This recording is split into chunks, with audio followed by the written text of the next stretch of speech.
हसन साहब, ये तोशा खाना के हवाले से जो हमने सज़ा मअतली देखी, बहुत से लोगों को अब भी क्लियर नहीं है कि इससे डिस्क्वालिफ़िकेशन ख़त्म नहीं हुई। तो इस पर किस तरह क्लैरिफाई करेंगे आप कि डिफरेंस क्या है इसमें सज़ा मअतली में और डिस्क्वालिफ़िकेशन को ख़त्म कंसीडर करने में? कि ये पाकिस्तान की हिस्ट्री के अंदर एक यूनिक एक केस आया है कि उसके अंदर ये था कि पहले हमारे इलेक्शन लॉज के अंदर सिर्फ एक सिविल कंपोनेंट होता था कि अगर आपने इलेक्शन लॉज की वायलेशंस की है और इलेक्शन लॉज के ऊपर जो सर्टेन हमारी कॉन्स्टिट्यूशनल प्रोविजन है जिसमें आर्टिकल 62 है, 63 है और बाद के अंदर 63A भी आया जिसको हम फ्लोर क्रॉसिंग के नाम पे देखते हैं जी। लेकिन उसके साथ साथ ये है कि जब हमने 2017 का इलेक्शन एक्ट हम लेके आए तो उसके अंदर हमने इन सिविल ऑफेंसेस के साथ साथ जो है हमने उसमें एक क्रिमिनल कंपोनेंट भी डाला। अब सिविल ऑफेंसेस के अंदर ये है कि आप as a member of parliament, ये आपकी रिस्पॉन्सिबिलिटी है कि आप हर साल 31 दिसंबर तक अपने एसेट्स और लायबिलिटीज जो पिछले साल के हैं उनको आप डिक्लेयर करें। और ये हमारा सेक्शन 137 ऑफ इलेक्शन एक्ट जो है वो कहता है उसका एक प्रोसेस है और वो प्रोसेस ये है कि अगर आप 31 को नहीं करते तो आपको एक नोटिस इशू किया जाता है और स्पीकर नेशनल असेंबली को भी किया जाता है कि इन्होंने अपने जो है वो एसेट्स नहीं किए और अगर आप 15 जनवरी तक नहीं करते तो फिर आप जितनी देर तक जमा नहीं करवाते तो उसके ऊपर आपकी मेंबरशिप जो है वो सस्पेंड होती और आप असेंबली की प्रोसीडिंग्स में हिस्सा नहीं ले सकते।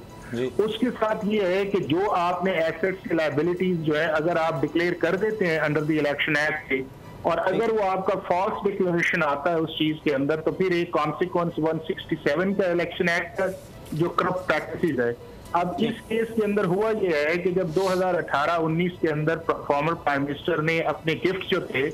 उनको रिसीव किया तो जो उन्होंने 20-21 की अपनी रिटर्न जमा करवानी थी, जो रिसीवेबल इनकम थी जो उन्होंने ली थी वो उन्होंने डिक्लेयर नहीं की, जिसके ऊपर जो था आपको याद होगा कि ये पहले राइट ऑफ इंफॉर्मेशन के अंदर एक एप्लीकेशन गई थी 2021 के अंदर। फिर उस एप्लीकेशन को अलाउड जब किया गया तो गवर्नमेंट ऑफ पाकिस्तान से कैबिनेट डिवीजन ने जो है वो उस फैसले को चैलेंज किया इस्लामाबाद हाई कोर्ट के अंदर 2 ग्राउंड्स के ऊपर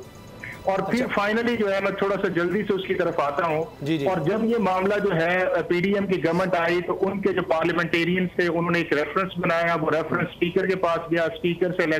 इलेक्शन कमीशन आया और वहां के ऊपर जो प्रॉब्लम आई है उनके लिए वो ये आई है कि उन्होंने अपना एडमिशन दिया और जब आपको पता है कि किसी भी क्रिमिनल ऑफेंस के अंदर आप एडमिशन दे देते हैं तो फिर आपके जो डिफेंस के एरियाज हैं वो बड़े कम हो जाते हैं। ठीक है। उन्होंने कहा कि बिल्कुल मैंने डिक्लेयर नहीं किया लेकिन चूंकि मेरा इनकम टैक्स या वेल्थ टैक्स के अंदर है तो उस चीज को उन्होंने नहीं माना और वो जो चीज थी 63(1)(t) के अंदर आया और जब 174 का रेफरेंस किया 190 के नीचे तो फिर जब सजा हुई तो कॉन्स्टिट्यूशन ये कहता है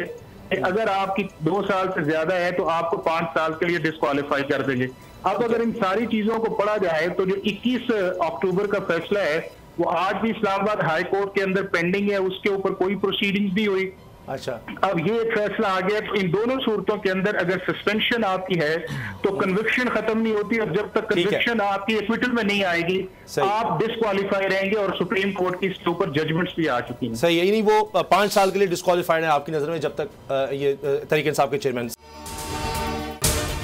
अगर आपको ये वीडियो पसंद आई तो सब्सक्राइब करें और बेल पर क्लिक करें।